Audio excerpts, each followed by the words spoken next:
C'est bien connu, lorsqu'on interviewe à la télé une personne criminelle ou victime d'un crime, on doit masquer son visage et sa voix. Alors nous l'appellerons Monsieur X, vous comprendrez que des raisons nous obligent à voiler son visage. Bonsoir Monsieur X. Bonsoir. Vous avez commencé par prendre de l'héroïne. Je prenais de l'héroïne puis je dansais tout nu dans les clubs de fesses. Mais vous aviez aussi un emploi légal dans un petit restaurant. Oui, je travaillais au Dairy Queen. Puis vous avez fait de la prison. Comment vous êtes-vous fait prendre? Un soir, je me suis trompé, j'ai dansé tout nu au Dairy Queen. Mais la question qu'on se pose, ces personnes cachées reçoivent-elles des commentaires sur leur performance télévisée? Alors Marcel, c'est ta mère. Je t'ai pas vu à la télé hier soir, puis je t'ai trouvé très bon. Allô, maman?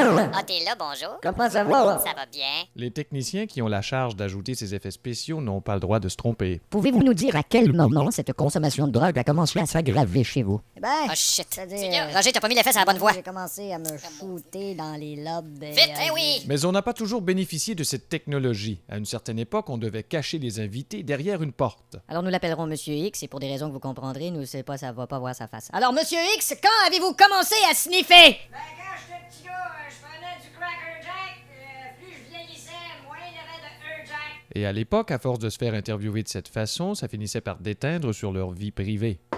T'achèves-tu des toilettes, le bébé? Là, ben, à un moment donné, je vais commencer à mettre de l'acide dans mes Sugar Crisps. Et croyez-le ou non, dans certaines émissions même, on mettait un bas sur la tête de l'invité, comme dans un hold-up. Nous l'appellerons donc Monsieur X, et pour des raisons que vous comprendrez, que la face, que je peins toute la face, pas la face. Alors bonjour Monsieur X.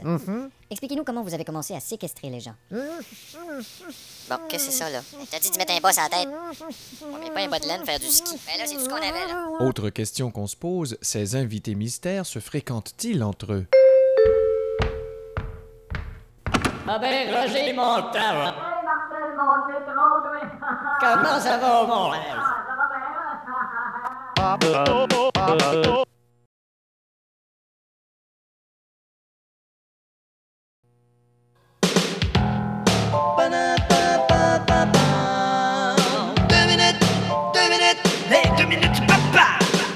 Tous les politiciens craignent les intervieweurs enragés. Bonsoir Mesdames, Messieurs. Ce soir à l'émission L'Officiel, nous recevons le maire de la ville. Bonsoir Monsieur le maire. Bonsoir, Monsieur Olivier, comment allez-vous? Essayez pas de m'acheter. Essayez pas de vous Ouais, acheter. c'est ça, tout tout pareil, pareil, tout pareil, ouais, non, tout pareil, hein. Mon tabac. Pardon? Je veux dire, mon tabac est resté chez nous, je m'en serais roulé une. Et vous avez vous-même voté la loi anti-tabagisme dans les stations de radio. Avalanche. Pardon? Avalanche du Colorado, c'est les anciens nordiques, ça, je pense. Monsieur le maire, comment allez-vous régler le problème des cols bleus? Avec du spray and wash. Vous avez joué au généreux avant votre élection, mais vous annoncez déjà une hausse de taxes. Je veux pas parler de hausse de Mais taxes. vous en parliez déjà l'été dernier. Non, c'est de mon tuyau d'arrosage que je parlais, c'est parce qu'il tient pas, fait que j'ai dit ma hausse des taches. Tu sais, ma hausse des taches. Vous vous défilez, mais n'empêche que vous êtes loin de passer pour le Père Noël en ce moment. Non, mais je suis posé passer au défilé du Père Noël. Parlons donc de cet avion que vous avez acheté pour l'hôtel de ville. Ah, mais ça, c'est ça. Vous êtes accusé de lobbying dans cette affaire. Comment cela? Parce que l'Obéing 747 qu'on a acheté, on n'était pas supposé te l'acheter. Et de plus, il y a votre adjoint qui est allé au Mexique sur le bras. Ouais, puis il est revenu sur l'autre bras. Ah tiens. Il travaille au Cirque du Soleil à cette heure. Et avez-vous l'intention d'être plus efficace au printemps avec les nids de poules? Ah, ben là, l'an dernier, on avait quand même fait toute l'Est, là. Oui, oui, c'est bien beau ça. Ah, vous trouvez? L'avez eu en cadeau? Ah, c'est ma cravate favorite. Et puis le métro, il est déficitaire. On arrive en dessous avec ce métro-là. C'est normal qu'en métro, on arrive en dessous. Si tu veux arriver au-dessus, faut que tu prennes l'autobus. Et comment expliquez-vous que l'aéroport soit aussi déficitaire? Ah, ça, c'est provincial, ça, c'est la juridiction, ça. Pourquoi leur juridiction? Juridique, si on n'avait pas d'argent, c'est eux autres qui payeraient. Monsieur le maire, nous savons que plusieurs églises de la ville ont besoin de restauration. Ben, on a commencé à restaurer, là, comme dans l'église Saint-Timothée, on a ouvert un restaurant. Non, je veux dire... On peut y déguster du bon poulet au curé. Oui, mais quand je parle de... Un bon rose bible. Bon, quand je Ou encore tout simplement un orgue de toast. Monsieur le maire, le problème le plus épineux de notre municipalité, c'est bien sûr toute cette drogue qui est de plus en plus répandue dans nos rues. Ben, pour l'instant, on n'a pas le choix, on n'avait plus de calcium, ça fait qu'on a mis ça.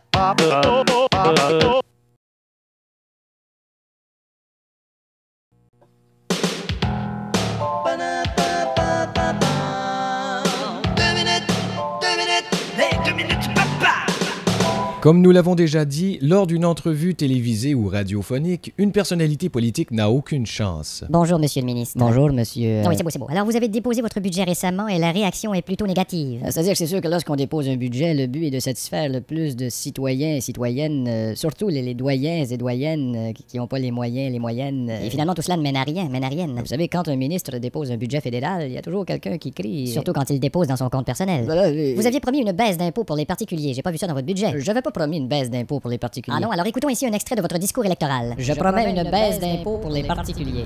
Ouais, mais ça, Vous aviez également promis de régler le cas des hôpitaux. Ainsi, dans votre budget... J'avais pas promis de régler le cas des hôpitaux. Ah non, voici un autre extrait de votre discours électoral. Je promets de régler le cas des hôpitaux. Eh bien, Et vous êtes accusé de 4 fraudes. Non, je suis pas accusé de 4 fraudes. Il s'agit quand bien de même. 4 fraudes. Pas 4. On écoute un extrait de votre discours électoral. 4 fraudes. Pas 2, pas 3, là. 4. Et en plus, vous êtes soupçonné de coûter particulièrement cher à l'État. Vous affectionnez les hôtels 5 étoiles dispendieux. Non, faut pas exagérer, là. Ce sont des hôtels 4 étoiles, 9 pendieux. Alors finalement, dans ce budget-là, c'est qui est pénalisé? Personne n'est pénalisé. Eh oui, dites-le, c'est qui est pénalisé? Mais personne n'est pénalisé dans ce... On écoute un extrait. La pénalité au Nordique au numéro 19, Joe Sekik. Vous voyez bien, c'est qui est pénalisé? Maudit c'est kick. Juste avant votre budget, vous avez déclaré à la presse, et je vous cite, « Ce budget a pour but de favoriser les moyens nantis, et non les classes industrielles. Nous nous mettons du côté de la classe Moyenne. Oui, mais là, vous avez un peu déformé mes propos. Et lorsque vous parlez des revenus annuels de la régie des loteries, vos chiffres sont faux. Pas du tout. Absolument qu'ils sont faux. Pas du Nous tout. en avons un extrait, écoutez bien. 3, 3, 9, 7, 16, 11, 12, 14, 8, 7, 6, 5, 2... Vous voyez bien que vos chiffres sont faux. On chante pas toutes comme Nana Mouskouri. On fait une courte pause. Chaque voiture que nous fabriquons est rigoureusement mise à l'épreuve.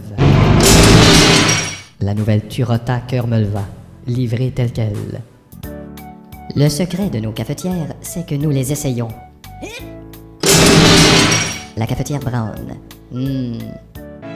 Si les experts de la Superbanque régionale sont si qualifiés, c'est que pour travailler chez nous, ils ont dû passer de rigoureux tests.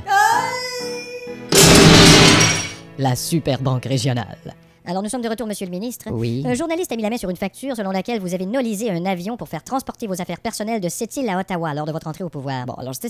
Voilà une facture assez élevée à faire payer à l'État juste pour faire voyager vos affaires. Ben, c'est un voyage d'affaires. Et votre femme aussi coûte cher à l'État. Ben voyons. On sait que sa garde-robe est garnie de grands couturiers. Il n'y a pas de couturier dans sa garde-robe. Quand je reviens de travailler, des fois, il y a un laitier, mais pas d'autre chose que ça. Et le fameux cas de cet homme qui ne parvient pas à avoir de soins à l'hôpital, y avez-vous seulement songé? Bon, on a son cas sur le bureau. Vous n'avez pas songé. Ben là, on a son cas, on n'a pas songé, pas pour avoir toutes ces lettres en même temps. Vous détournez la question, monsieur le ministre.